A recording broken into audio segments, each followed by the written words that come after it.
In other news, Austria's ruling party hoping to put behind it the scandals that have forced out the former Wonder Boy Chancellor of Austria, Sebastian Kurz, who at 35 has now announced that he's quitting politics, with the nomination of the Interior Minister. His name is Karl Nehammer, to lead the Conservatives. By virtue of that, he will soon become Chancellor of Austria.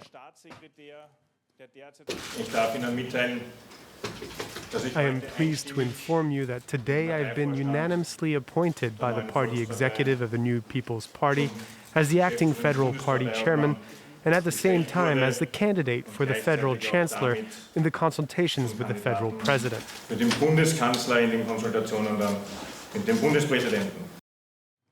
For more, let's cross now to Vienna and correspondent Anthony Mills. Is this change Austria can believe in?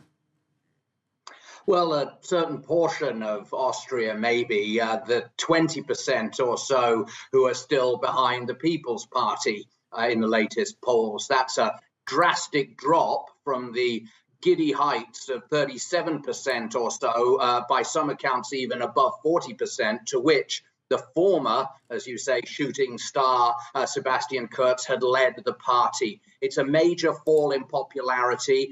There will be a hope among those loyalists that this move to appoint the Interior Minister as Chancellor and as leader of the People's Party will somehow put to bed the sense of crisis that has enveloped the party. I mean, virtually overnight, they went from polling around 35% to down to 20% now, behind the Social Democrats for the first time since Sebastian Kurz took over the party a few years ago. And so, yes, there will be a hope that in this quite imposing figure of Karl Nehammer, who, of course, was Interior Minister at the time of the terrorist attack in Austria just a year ago and cut his teeth on that, is known to the public, is deeply anchored in the party.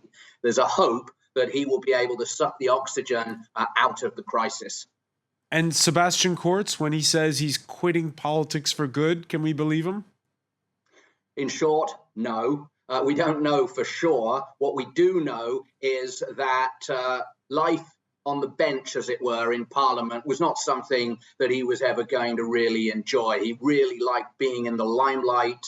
He liked being the center of attention. And in his resignation speech, he said that he'd lost a bit of motivation for politics. He said he felt he'd been hunted with untrue allegations, as he called them. And of course, he said as well that the birth of his child just a short while ago had really kind of refocused him on what matters in life. But of course, the calculations behind the scenes will have been much more strategic. On the one hand, there is a sense that the powerful governors of the People's Party, those governors who rule in the provinces, they are very powerful. They've always been very powerful, that they've reasserted themselves and that they've said, look, this trial, when it comes to it, if it comes to it, the accusations, the investigations, it could all last years. And in the meantime, you and your inner circle are damaged goods. That's why the finance minister, Gernot Blümel, has also resigned. He's been a long-time confidant of Sebastian Kurz.